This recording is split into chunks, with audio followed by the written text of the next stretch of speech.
Hello everyone, good morning. कैसे हैं आप सभी लोग? उम्मीद करती हूँ अच्छे ही होंगे। मैं प्रिया स्वागत करती हूँ आप सभी का आपके अपने यूट्यूब चैनल में। आज मैं फिर से बात करने जा रही हूँ जो सीटेट 2024 में होने को है उसके बारे में। उसमें जो एसएसटी के 60 क्वेश्चन पूछे जाते हैं। अगर आप लोग कक्षा 6 से लेके 8 तक की एनसीईआरटी को अच्छी तरीके से पढ़ लेते हैं तो एग्ज़ाम में 60 में से आपके 50 क्वेश्चन अवश्य सही हो जाएंगे, क्योंकि जो भी क्वेश्चन पूछे जाते हैं कक्षा 6 से लेकर 8 तक की एनसीईआरटी से ही पूछे जाते हैं, जिसमें आपको हिस्ट्री, ज्योग्राफी और पॉलिटी ये तीनों पढ़ने होते हैं। कक्षा 6 के हिस्ट्री, पॉलिटी, ज्योग्राफी, उसके बाद कक्षा 7 की हिस्ट्री, पॉलिटी, ज्योग्राफी और कक्षा 8 की हिस्ट्री, पॉलिटी, ज्योग्राफी। इन सबको अच्छी तरीके से 2-3 बार पढ़ लीजिए। आपके अवश्य एग्जाम में 60 में से 50 नंबर आ जाएंगे। मैं ऐसा इसलिए बोल रही हूँ क्योंकि इससे पहले वाला जो अभी 21 जनवरी में पेपर हुआ था सीटेट में, उसमें मैंने एग्ज़ाम दिया था। मैंने सिर्फ सेल्फ स्टडी से एनसीईआरटी को ही 2-3 बार अच्छी तरीके से पढ़ा था। मेरे 60 में से 52 नंबर सही हुए हैं। इसीलिए मैं आप लोगों को भी बोल रही हूँ कि थ्योरी अवश्य पढ़ें। थ्योरी बिना एग्ज़ाम पास नहीं होगा, क्योंकि उसमें जो क्वेश्चन पूछे जाते हैं वो स्टेटमेंट वाले लाइन टू लाइन उठा के दे देते हैं। अगर आप लोगों ने अच्छी तरीके से थ्योरी नहीं पढ़ी होगी तो इसमें बहुत ज़्यादा कन्फ्यूजन होगा और क्वेश्चन ज़रूर गलत हो जाएगा। इसीलिए मेरी तो सजेशन यही है कि थ्योरी को आप लोग ज़रूर पढ़ लें। जितनी बार हो सके, जितना टाइम हो आपके पास उतनी बार रिवाइज कर लें, तभी आपका एग्ज़ाम में क्वेश्चन सॉल्व हो पाएगा। ये जो लेसन है ये 6 क्लास की हिस्ट्री का तीसरा लेसन है। इससे पहले वाले वीडियो में मैंने 2 लेसन करवा दिए हैं। उम्मीद करती हूँ वो वीडियो आप लोगों ने देखा होगा। तो चलिए देखते हैं 6 क्लास की तीसरी हिस्ट्री का तीसरा लेसन है। लेसन का नाम है आरंभिक नगर। चलिए इसमें देखिए क्या कहते हैं। इसमें पहले एग्जाम्पल देके समझाया गया है। पुराने भवन का संरक्षण। जसपाल और हरप्रीत अपने घर के आसपास की गली में क्रिकेट खेल रहे थे। उन्होंने देखा कि कुछ लोग उस खंडहर की तारीफ कर रहे थे जिसे गली के बच्चे भूतहा घर कहा करते थे। एक ने कहा, इसकी वास्तुकला को तो देखो, क्या आपने कहीं लकड़ी पर इतनी सुंदर नक्काशी देखी है? दूसरी महिला ने कहा, हमें मंत्री जी को पत्र लिखकर कहना चाहिए कि वह इस खूबसूरत घर को सुरक्षित रखने के लिए इसकी मरम्मत कराने की व्यवस्था करें। आगे है, यह सब सुनकर यशपाल और हरप्रीत सोचने लगे कि इस पुराने खंडहर के लोगों का इतना लगाव क्यों हो सकता है। अगली हेडिंग दी गई है हड़प्पा की कहानी। अक्सर पुरानी इमारत अपनी कहानी बताती हैं। लगभग 150 साल पहले जब पंजाब में पहली रेलवे लाइन बिछाई जा रही थी तो इस काम में जुटे इंजीनियरों को अचानक हड़प्पा पूरा स्थल मिला जो आधुनिक पाकिस्तान में है। यहाँ से पूछ लिया जाएगा जो प्रेजेंट टाइम में हड़प्पा है वो कहाँ पे स्थित है, तो बताना है पाकिस्तान में। उन्होंने सोचा कि यह एक ऐसा खंडहर है जहाँ से अच्छी ईंटें मिलेंगी। यह सोचकर वे हड़प्पा के खंडहर में हजारों ईंटें उखाड़ ले गए, जिससे उन्होंने रेलवे लाइन बिछाई। इससे कई इमारतें पूरी तरह से नष्ट हो गईं। उसके बाद लगभग 80 साल पहले पुरातत्वविदों ने इस स्थल को ढूंढा और तब पता चला कि यह खंडहर उपमहाद्वीप के सबसे पुराने शहरों में से एक है। क्योंकि इस नगर की खोज सबसे पहले हुई थी, इसलिए बाद में मिलने वाले इस तरह के सभी पुरास्थलों में से जो इमारतें और चीज़ें मिली उन्हें हड़प्पा सभ्यता के इमारतें कहा गया। इन शहरों का निर्माण 4700 साल पहले हुआ था। आगे है, दूसरी हेडिंग है, इन नगरों की विशेषता क्या थी।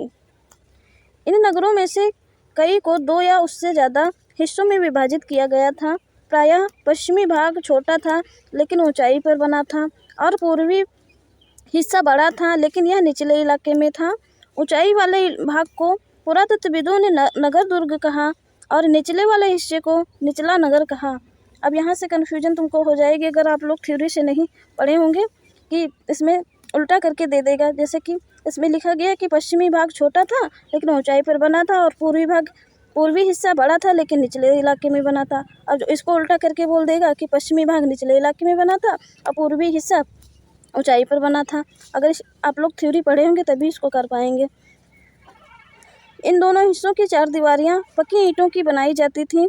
इसकी ईंटें इतनी अच्छी पकी थीं कि हजारों सालों बाद आज तक उनकी दीवारें खड़ी रहीं। दीवार बनाने के लिए ईंटों की चिनाई इस तरह करते थे जिससे कि दीवारें खूब मजबूत रहें।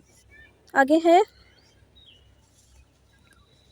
कुछ नगरों के नगर दुर्ग में कुछ खास इमारतें बनाई गई थी।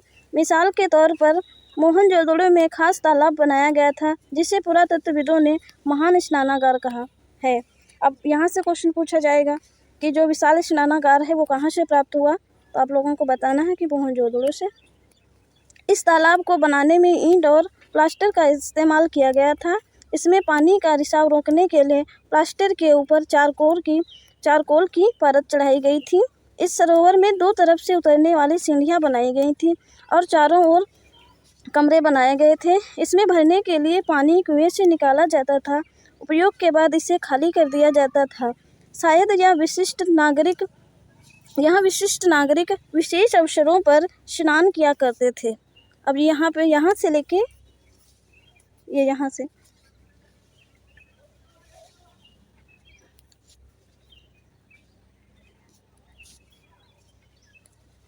से लेके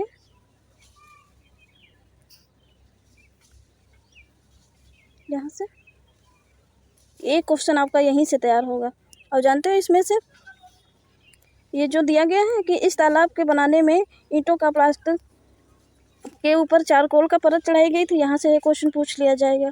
फिर सबसे इम्पोर्टेंट तो यहाँ से लेके ये यहाँ तक है, यहाँ, क्योंकि इसमें पूछा जाएगा कि इस सरोवर में दो तरफ से उतरने वाली सीढ़ियाँ बनाई गई थी। अब जबकि इसमें कन्फ्यूजन करने के लिए कह देगा कि इसके चारों तरफ उतरने वाली सीढ़ियाँ बनी थी। आगे है और चारों ओर कमरे बनाए गए थे, और इसमें बोल देंगे दो तरफ कमरे बने हुए थे, इसीलिए बोल रही हूँ थ्योरी बहुत इंपॉर्टेंट है। आगे है कालीबंगा और लोथल जैसे अन्य नगरों में अग्निकुंड मिले हैं जहाँ संभवतः यज्ञ किए जाते होंगे। हड़प्पा, मोहनजोदड़ो और लोथल जैसे कुछ नगरों में बड़े बड़े भंडार गृह मिले हैं। यहाँ से पूछ लेगा, जो मैच करने वाले क्वेश्चन आएंगे वो यहाँ से बना देगा कि कालीबंगा और लोथल में अग्निकुंड के साक्ष्य, मतलब ऐसे क्वेश्चन पूछेगा कि अग्निकुंड के साक्ष्य किन किन स्थानों से प्राप्त हैं, तो उसमें से आंसर हो जाएगा कालीबंगा, लोथल। और हड़प्पा, मोहनजोदड़ो और लोथल जैसे नगरों में बड़े बड़े भंडार गृह मिले हैं, तो ऐसे क्वेश्चन पूछेगा कि भंडार गृह किन किन स्थानों से मिले हैं, तो आपको बताना होगा हड़प्पा, मोहनजोदड़ो, लोथल।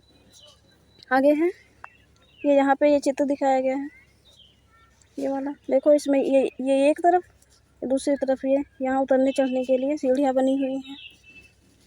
आगे है भवन, नाले और सड़कें। इन नगरों के घर आमतौर पर एक या दो मंजिले होते थे। घर के आंगन के चारों ओर कमरे बनाए जाते थे। अधिकांश घरों में एक अलग स्नानागार होता था और कुछ घरों में कुएं भी होते थे। आगे है कई नगरों में ढके हुए नाले थे। इन्हीं सावधानी से सीधी लाइन में बनाया जाता था। हर नाली में हल्की ढलान होती थी ताकि पानी आसानी से बह सके।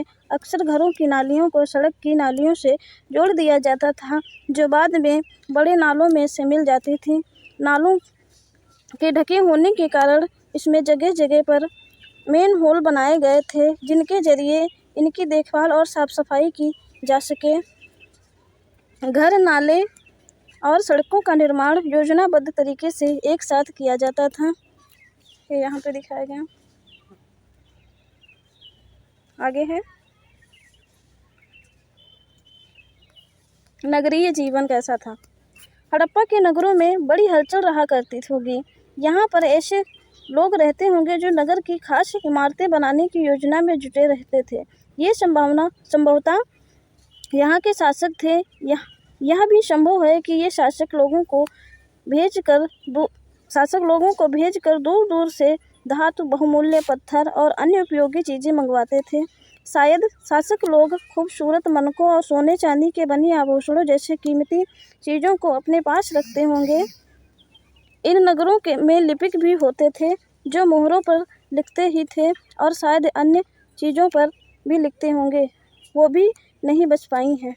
अब यहाँ से क्वेश्चन बनेगा कि लिपिक हैं किसे कहते हैं, तो यहाँ पे बताना होगा कि जो मोहर होती हैं उन पर जो लिखते हैं उनको लिपिक कहते हैं। आगे है इसके अलावा नगर में शिल्पकार स्त्री पुरुष भी रहते थे जो अपने घरों या किसी उद्योग स्थल पर तरह तरह की चीज़ें बनाते होंगे।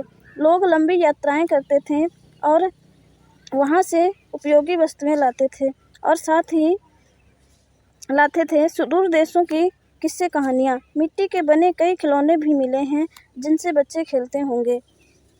ये यहाँ पे ये कुआं दिखाया गया है। आगे है यहाँ पे सबसे ऊपर मोहनजोदड़ो की एक सड़क है, उसमें बना नाला, ऊपर एक कुआं है, बाईं ओर एक, नीचे हड़प्पा की एक मोहर है। यहाँ पे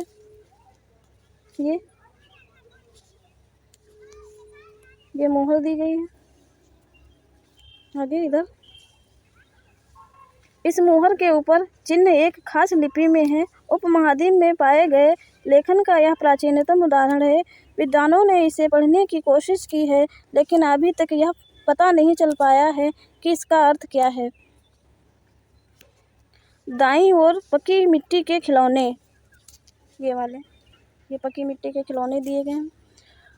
यहाँ से क्वेश्चन पूछा जाएगा, जो हड़प्पा कालीन में जो मोहर प्राप्त हुई है उस पर जो लिपि है वो कैसी है, मतलब कौन सी भाषा में लिखी गई है। तो इसके लिए आपको जवाब देना होगा कि इसकी भाषा अभी अज्ञात है, विद्वानों ने अभी इसको पढ़ा नहीं जा सका है। आगे है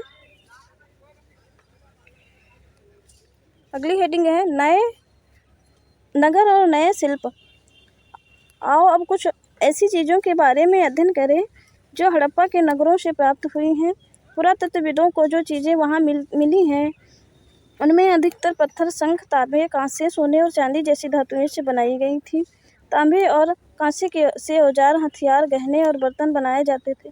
सोने और चांदी के गहने और बर्तन बनाए जाते थे। यहाँ मिली सबसे आकर्षक वस्तुओं में मनके, बांट और फलक हैं। ये यहाँ पे ये मनके हैं, ये इधर दिया गया है। ऊपर पत्थर के बांट देखो, ये यहाँ पे ये देखो कितने ध्यान से और उपयुक्त तरीके से इन बांटों को बनाया गया है। इन्हें चर्ट पत्थर से बनाया गया था। इन्हें शायद बहुमूल्य पत्थर और धातुओं को तौलने के लिए बनाया गया था होगा। यहाँ से पूछा जाएगा क्वेश्चन, जो हड़प्पा कालीन बांट के पत्थर मिले हैं वो काहे से बने थे, कौन से पत्थर के बने थे, तो आपको बताना होगा चर्ट पत्थर से। आगे है मध्य बाएं में मनके, इनमें से कई कार्निलियन पत्थर से बनाए गए थे। पत्थरों को काट कर तराश कर मनके बनाए गए। इनके बीच छेद किए गए थे ताकि धागा डालकर माला बनाई जा सके। ये वाले इनके बारे में बताया गया।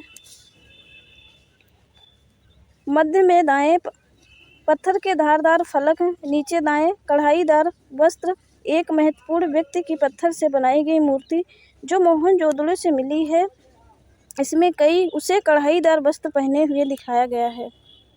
ये वाला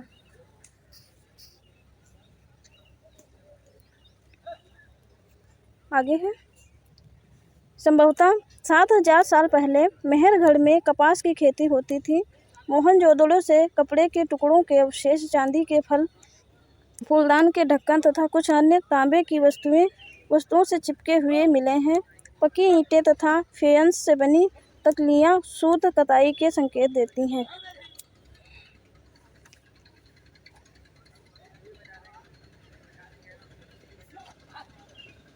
तो चलिए दोस्तों, ये लेसन यहाँ तक ही रखते हैं क्योंकि काफ़ी बड़ा लेसन है और अगर पूरा लेसन करवाएंगे तो वीडियो काफ़ी लंबी हो जाएगी। और मेरा मानना है कि उतना ही पढ़ो जितना समझ में आए। और सारा ये लेसन अगर हम पूरा कंप्लीट भी करवा देते हैं तो आपको इसमें समझ नहीं आएगा, तो फ़ायदा क्या है करवाने से।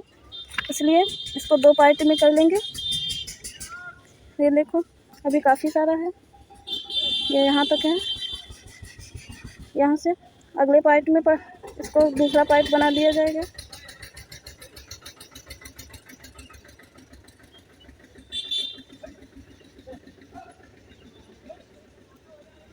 उम्मीद करती हूँ इस वीडियो से आप लोगों को बहुत हेल्प मिलेगी, क्योंकि हम जैसे और भी भाई बहन हैं जिनको किसी कारणवश एनसीईआरटी की बुक नहीं मिल पा रही या जिनके पास नहीं है वो इस वीडियो से हेल्प ले सकते हैं। आप लोग उनकी हेल्प करके वीडियो उन तक पहुँचाइए, शेयर कर दीजिए। वीडियो देखने के लिए धन्यवाद। Thank you.